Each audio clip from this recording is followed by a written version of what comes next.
And welcome back, everyone, to Who Would Win. Today's Who Would Win is one that's been sitting on the books for a long time, folks. Coming to us from Lucas Rivera and Daniel Webb. We have who would win in a fight? Batman versus Pennywise. Look, characters I have had God knows how many times on this series. Like I said, Pennywise particularly is kind of an elder statesman of the Who Would Win series. At this point, I've now ingrained Pennywise's origin and history into my head. And then there's my doggo. Still kind of upset with you from last night. She threw up on my bed last night. I had to change the sheets, everything. Yeah, it was terrible. It's all in the washing machine right now. But as I was getting at, yeah. So look, Pennywise. We know Pennywise's backstory, but let's go over it real quick. Pennywise is the main antagonist of the It book. I was about to say series, but it's actually just one big ass book. And is alleged to kind of show up in some form or another throughout some of the other books.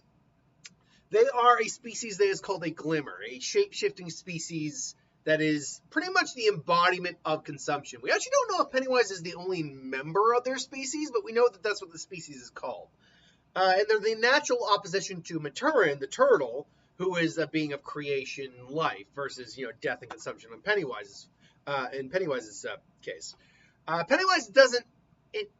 It's weird. It's said that the deadlights within Pennywise is its true form, but it's also kind of stated that it does have a true form that isn't the deadlights, which is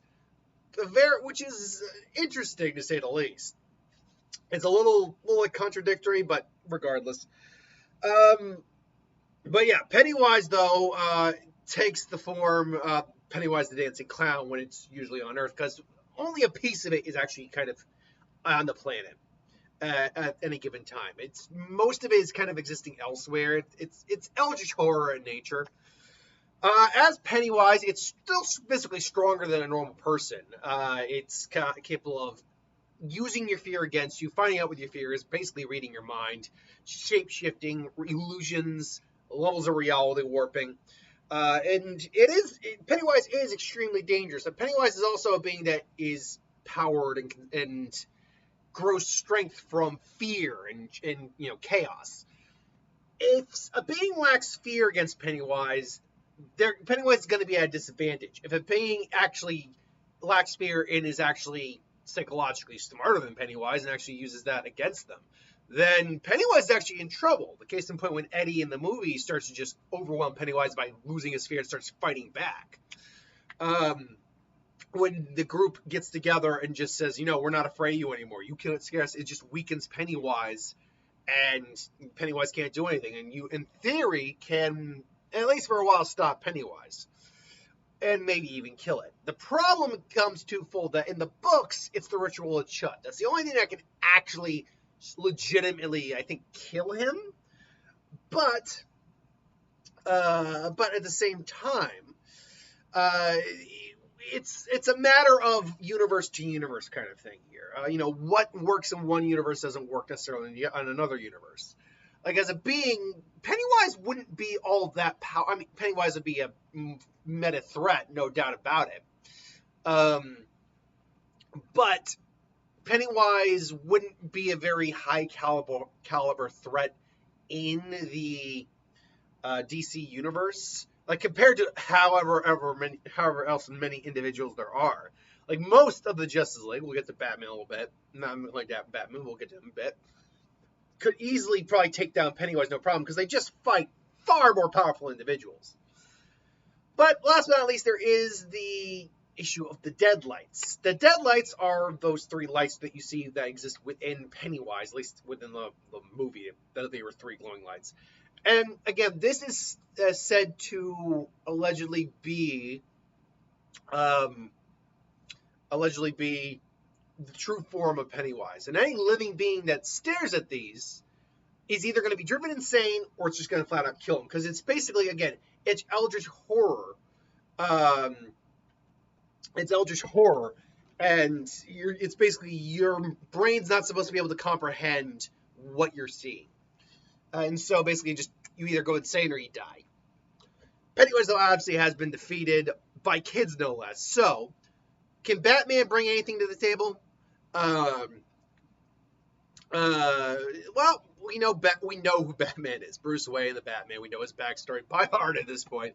Master of 127 martial arts, genius level intellect, brilliant detective, numerous different types of gadgets, being batarangs, exploding batarangs, plastic explosives, smoke bombs, kryptonite ring, you name it, he kind of has it on him. Given prep time, he can usually develop something to counter an opponent.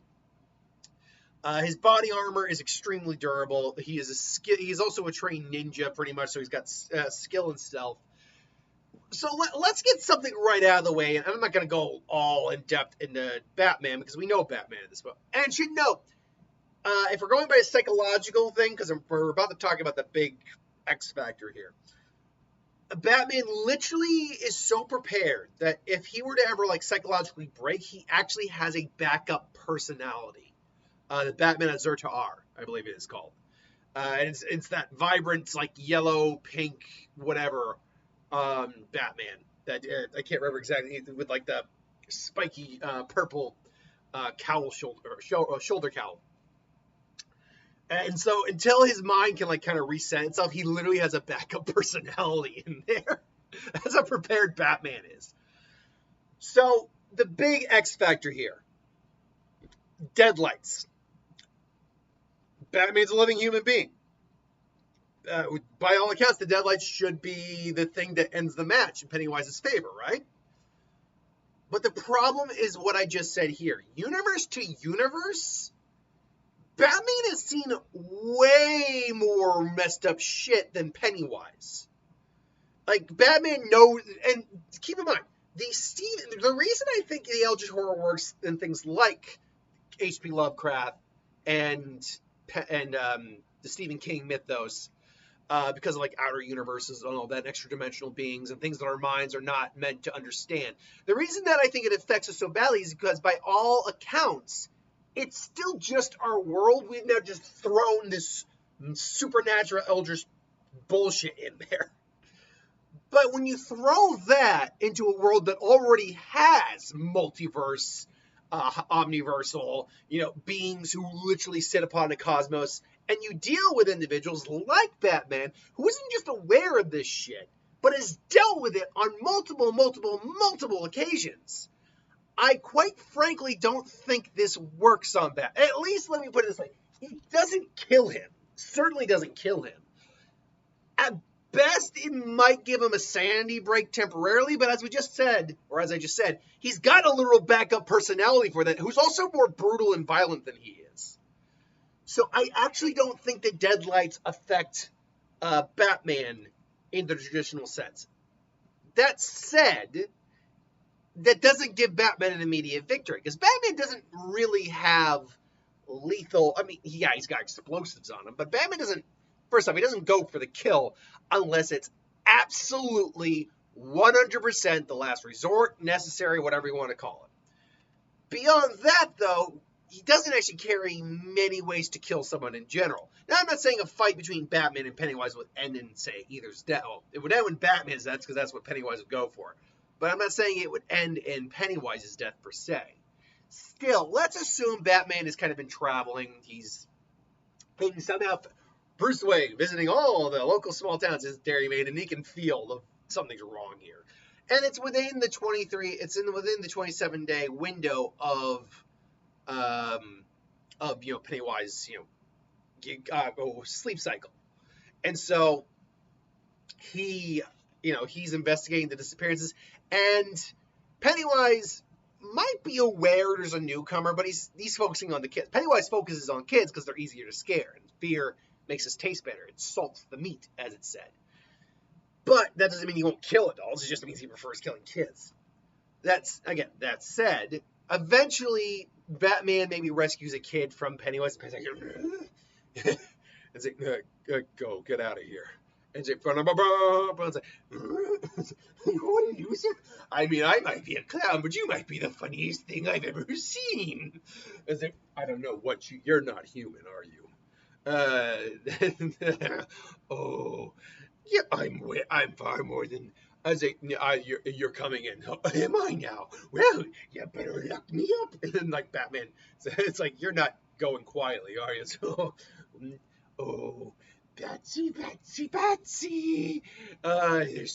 There's so many things you don't know about me. And Pennywise disappears for a bit, and then he reappears. Ah! But Batman just punches him straight in the face.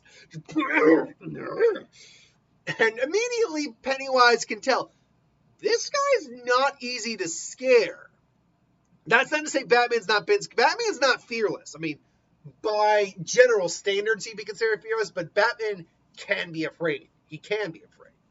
He just knows how to control his fear is the thing. It's very rare that he has to deal with the damn Scarecrow, for example. So he's dealt with someone who knows how to manipulate, who knows how to control fear. And therefore, he's very, very good at controlling that aspect of him.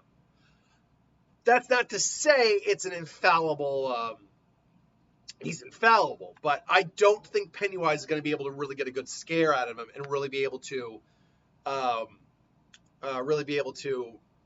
manipulate him in that way. That being said, I do see scenarios where maybe he throws out Batman's parents at him. In terms of, just manipulating him, throwing fear or whatever.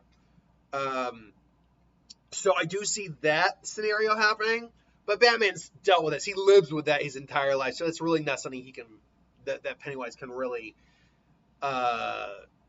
do anything about. So again, it becomes a battle of attrition.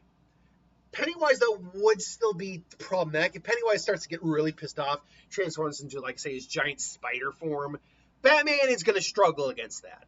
Yeah, Batman can beat metahumans way more powerful than him, but either that comes with a lot of prep time or just individuals like, say, Killer Croc or Bane, who he's already fought before. So he knows how to put him down.